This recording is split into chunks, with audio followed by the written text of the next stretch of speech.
Hi everybody, it's Kathy here, and today we are playing along with Stamp and Stencil Savvy. It is the first Saturday of the month, and that is what we get to do on a first Saturday. We use our stamps and our stencils on our layouts, and today for August we are reverse stamping. So that's where you stamp your initial image onto your cardstock, and then you are going to stamp it onto a shiny surface of some sort and do the reverse. So I've done it onto a transparency, and I am practicing with these hearts. Now you do get a second generation stamping effect when you do it this way. I found I'm not the best stamper anyway. I actually struggle with stamping, and I really struggle doing this reversing, but I will persevere, and this line of hearts here is just my practice run. I was considering using them on the layout in one aspect, but then I decided that no, this is just my practice run, and as you can see, it makes a bit of a mess. Now I am using a little stamp pad, which is very moist, which is great because that allows for it to transfer really easily onto the shiny surface. And I did start using my Memento, but that was actually too dry, and now I can't seem to find which one it is. Here it is. I was using a Card Deco Black, which was a platinum color that allowed me to get a very moist ink transfer. So I did the hearts, as I said, and I was not 100% sold on them. So I want to use butterflies on my layout. So I've got this butterfly here that is asymmetrical, which allows for a perfect reverse image. And as you can see here, I have now stamped a reversed butterfly. So when I fussy cut around them, you can definitely tell that they were reversed. I have this other stamp here, which has a butterfly on a flower, and I am going to reverse image this one as well, because they will go on opposite sides of the layout.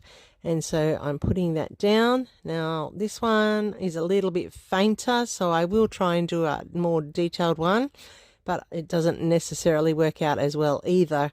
I find that doing this, the more detailed the stamp, the harder it is for me to get that reverse image happening nicely. All right, so I have this giant flower here from the To Be Crafty range, and I really wanted to include this on my layout. So I'm just prepping my stamp there with a clear white eraser. This is the first time I've used this. So I've stamped my clear one, and that's not really the best stamping either. And now I'm going to use a book to maybe help me get a better stamp, but you'll see that doesn't work either.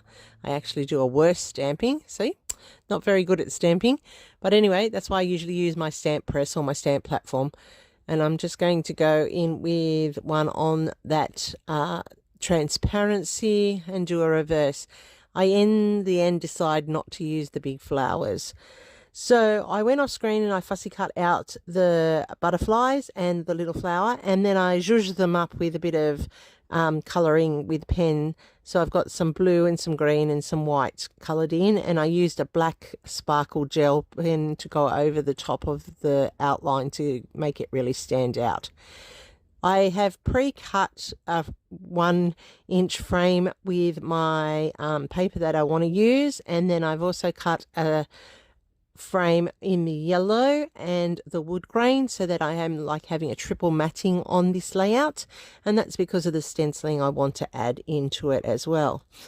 I have distressed inked around the edge of that wood grain with black soot, and I'm now doing that with the yellow, and that's so it lifts up off that framing and it adds some definition into the layout. So I'm happy with how this is looking so far. I love these colours together. They're a great colour combination. Now using my Creative Memories circle cutter, the largest circle with the blue blade, because that's the furthest away from the cut. That's the one I'm using to cut out a circle of the main floral paper that I want to use, and I am just mapping where I want this to sit on the layout so that I can do my stenciling. Now I'm using the black soot through this stencil. I really don't know where I got this stencil from. It's a mixed dot stencil. It's a hard backed one, so it could be a Kaisercraft or it could be a Uniquely Creative. I'm really not sure which one it is. I'm really sorry about that. I've had them for so long. I just terrible at remembering which brand they are. And I'm just putting in the crazed dots because I like to have those in the background. It reminds me like pollen in the air. And I'm just adding a little bit over to the top and the bottom on the left hand side because I know that my elements that I'm going to add are going to cover up the bulk of that. So therefore I am now inking around the edge of my circle because I like to have it come up off the background, and that black soot is doing that nice smoky layer between the papers, and it's making it stand out.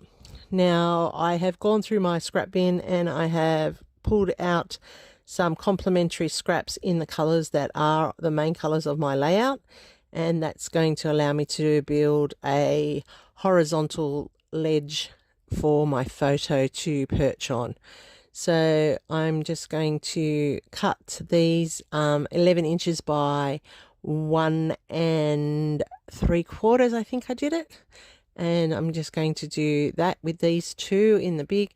I did cut extra one with the blue flowers with the lemons at the top, and I actually end up not using them. I do prep them, but I don't use them, but they'll go into the scrap pile and be used somewhere, possibly on a card later down the track. So I'm just putting into place these strips of the horizontal strips so that I have created a landing place for my photos, and that also allows me to anchor in my clusters when I get around to working on them. Now I don't know why that looks uneven. It's weird because it's not, it's straight, but it's an optical illusion, I think. So I'm just putting in the thin strip at the top here so it overlaps that circle. There is a gap between. I'm not worried because I will cover that up with my photo. I'm actually going to use this branding strip at the end here just to add a bit of blue and drag it down to the base, so that then ties it all together nice and neatly.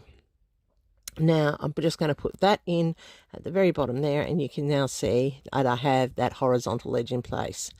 So I have this photo of my daughter. This is my middle daughter, and this is a very old photo. I think she's about, she could be about 8 or 9 in that photo. So that was taken quite a long time ago, almost 20 years ago. That's terrible. And I'm only now getting around to scrapping it. But as I said, we all take a million photos and we just pile them up. And when we get to them, we get to them. And so, as I said, I have this pile that I really want to start working through of all my children when they were younger. And I want to get them into albums so that they have them. All right, so I added in a film strip in behind. I have this chipboard title here that says Sunshine on a Sunshiny Day, and that's perfect for this photo. We were down at the local river, and the kids were playing in the park, and this photo obviously I've taken while she was on the climbing bars somewhere in one of the parks down there. So I love how this is coming together. I have these 49 in market cutouts. These are from the childhood one. I'd forget the name of it, but they were the perfect colors. So I'm using up all the florals and foliage from this set, which is perfect, and that just ties in nicely with the whole concept and my reverse stamping that you see here. So I've put in the flower with the butterfly down into the bottom clusters, and I have the 2 butterflies going to the top there. And now I have my reverse stamping on my page, and I have also used my stencils. I love this color combination. This is one of my favorite color combinations, the yellow with the blue, and this is coming together quite nicely. And I'm just going to put some foliage underneath that butterfly over there because it looked a bit silly up that frame with nothing there. And I'm extending And as you can see, I'm just trialing, or as people say, auditioning the placement of these embellishments. So off screen, I went and stuck them all down. So you didn't have to watch me do that. I'm adding in some Nuvo Drop into the center of those stamped images that I did. You can see that I colored the flowers petals white, and I'm just loving how they nestled in nicely with those 49er market cutouts. They look like they belong there, and I think stamping on the yellow was a good idea because it actually tied that whole layout together, and the stamping doesn't look like it doesn't belong on the layout. It actually blends in nicely. I've put in the pops of colour in the yellow in the 3 points to create my visual triangle. I really like to have the visual triangle on my layouts. I know that it allows the eye to roam nicely around. I have those 2 sets of reverse stamps in there, and to finish off I'm just going to put in some little word phrases about being brave and living a life to the full and following your dreams and not being afraid to fly and being an original, really. So there's my layout. I'm really happy with how this has turned out. There are lots of people playing along with this. They are all going to be doing some reverse stamping this month, so I'm looking forward to seeing what everybody else is doing. It is always exciting to do and watch the reveals of people's layouts, because I always learn something by watching what someone else has done. So here's a close-up of mine. There is a full playlist link down below. Go check everybody out. Hopefully I've earned the thumbs up from you, and if you're new to my channel, please hit subscribe so you don't miss any of my content. And if you are a subscriber, thank you so much for coming back every single time I post. Happy scrapping, everybody. I'll see you real soon and catch you in the next video.